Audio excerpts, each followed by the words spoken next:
నెల్లూరు నగరంలోని నెల్లూరు నగరపాలక సంస్థ కార్యాలయం నందు నగరపాలక సంస్థ కమిషనర్ వైఓ నందన్ను సర్వేపల్లి నియోజకవర్గం జనసేన పార్టీ సమన్వయకర్త బొబ్బేపల్లి సురేష్ నాయుడు కలిసి గత నెల రోజుల క్రితం విఆర్ కాలేజీ సమీపంలో సర్వేపల్లి నియోజకవర్గానికి వెళ్ళు బస్సులు నిలుచు స్థలం నందు బస్సు షెల్టర్ లేక ఇబ్బందులు పడుతున్న విషయం సంతకాల సేకరణ ద్వారా తెలియపరచగా కమిషనర్ హుటాహుటిన తాత్కాలిక బస్సు షెల్టర్ ఏర్పాటు చేయగా కృతజ్ఞతలు తెలుపుతూ వారిని శాలువాతో సన్మానించి పూల బొకేను అందజేశారు.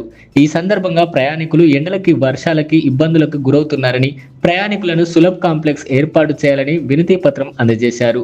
శ్రద్ధగా విన్న కమిషనర్ పరిశీలించి ప్రభుత్వ దృష్టికి తీసుకువెళ్తానని అన్నారు. ఈ కార్యక్రమంలో అశోక్, రహీం, మస్తాన్, చిన్న, సుబ్రహ్మణ్యం, శ్రీహరి, జన సైనికులు అధిక సంఖ్యలో పాల్గొన్నారు. నా పేరు బొబ్బేపల్లి సురేష్ నాయుడు, సర్వేపల్లి నియోజకవర్గ జనసేన పార్టీ సమన్వయకర్త. ఒక నెల క్రితం ఏదైతే విఆర్సీ దగ్గర నుంచి టవర్ క్లాక్ దగ్గర ముతుకూరుకి వెళ్ళేటువంటి బస్సులు ఆగు బస్ స్టాప్ దగ్గర ఎండకి ఎండి వానకు తడిచి ప్రయాణికులు ఇబ్బందులు పడుతున్నారనేటువంటి విషయం మీద జనసేన పార్టీ ఆధ్వర్యంలో సంతకాల సేకరణ చేయడం జరిగింది. ఆ విషయం మీద ఏదైతే ఇటీవల 2 రోజుల క్రితం ఆ విఆర్సీ సెంటర్ దగ్గరే చలువు పందిలని వేసినటువంటి నెల్లూరు కమిషనర్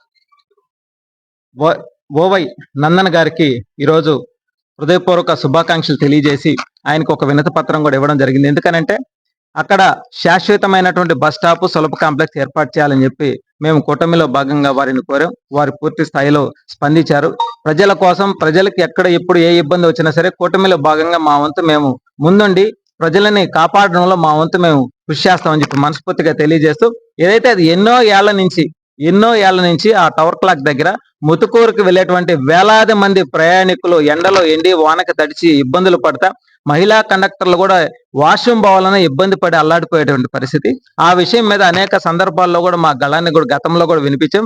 అయితే గత 5 సంవత్సరాల వైసీపీ పాలన ఏ రోజు కూడా వైసీపీ నాయకులు దానిపైన స్పందించి కానీ అది ఏర్పాటు చేయాలనేటువంటి ఆలోచన కూడా లేకపోవడం సిగ్గుతో కూడినటువంటి విషయం. ఈ రోజు ఏదైతే నెల్లూరు జిల్లా వైఎస్ఆర్సీపీ జిల్లా అధ్యక్షుడిగా ఉన్నటువంటి కాకాని గోవర్ధన్ రెడ్డి కోట్ల రూపాయలు పోర్టు నుంచి దోచుకున్నాడు, కానీ సర్వేపల్లి నియోజకవర్గంలో ముతుకూరు మండలానికి వెళ్ళేటువంటి బస్సుల ఆగు స్థలానికి సంబంధించి ప్రయాణికులు ఇబ్బందులు పడుతున్నారు, వాళ్ళకి ఏదైనా ఏర్పాటు చేయాలనేటువంటి ఆలోచన కూడా లేకుండా గత 5 సంవత్సరాలు కాలయాపన చేశారు. కానీ కూటమి ప్రభుత్వం మాత్రం ప్రజలకి ఏ ఇబ్బంది వచ్చినా, ఏ కష్టం వచ్చినా సరే మేమున్నాం, మేము ఆదుకుంటాం, మేము సమస్యను పరిష్కరిస్తాం అనేటువంటి విషయంలో మేము ఇప్పుడు కూడా ముందుంటామని చెప్పి మనస్ఫూర్తిగా తెలియజేస్తూ, నిజంగా మున్సిపల్ శాఖకు సంబంధించినటువంటి కమిషనర్ గారికి హృదయపూర్వక సర్వేపల్లి నియోజకవర్గ జనసేన పార్టీ నుంచి హృదయపూర్వక ధన్యవాదాలు తెలియజేసుకుంటున్నాం. ఎందుకనంటే ఎంతో మంది మహిళలు, ఆడబిడ్డలు, స్కూల్కు పోయే వాళ్ళందరూ కూడా ఎర్రటి ఎండలో ఎండి వానక తడిచి ఏ షాపు కాడికి పోయి తలదాచుకోవాలో అర్థం కాని స్థితిలో అల్లాడిపోతా ఉంటే నెల క్రితం మేము చేసిన కార్యక్రమానికి స్పందించి అక్కడ చలువు పందిలు ఏర్పాటు చేయడం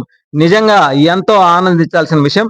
కాబట్టి వారిని సత్కరించడంతో పాటు వారికి కూడా ఒక వినతినిచ్చాం. ఎందుకనంటే వారి ఆధ్వర్యంలో ఉంది కాబట్టి మీరైతేనే చేయగలరు. ఎందుకంటే యువకులుగా ఉన్నటువంటి వారు ప్రభుత్వ అధికారంలో ఉన్నటువంటి సమయంలో అధికారులుగా ఉంటే పనులు ఇలా జరుగుతాయనే దానికి ఇది ఒక నిదర్శనంగా భావిస్తున్నాం. అదే విధంగా రాబోయే రోజుల్లో కూడా అక్కడ శాశ్వతమైనటువంటి బస్ షెల్టర్, సులభ కాంప్లెక్స్ ఏర్పాటు చేయాలని చెప్పి కూడా కోరాం. ఖచ్చితంగా అవుద్ది, చేసేంత వరకు మేము కూడా వదిలిపెట్టమని చెప్పి మనస్ఫూర్తిగా తెలియజేస్తా ఉన్నాం. ఈ వీడియో కనుక మీకు నచ్చినట్లయితే లైక్ చేసి షేర్ చేయండి. మరిన్ని లేటెస్ట్ అప్డేట్స్ కోసం మా ఛానల్ ని సబ్స్క్రైబ్ చేయండి.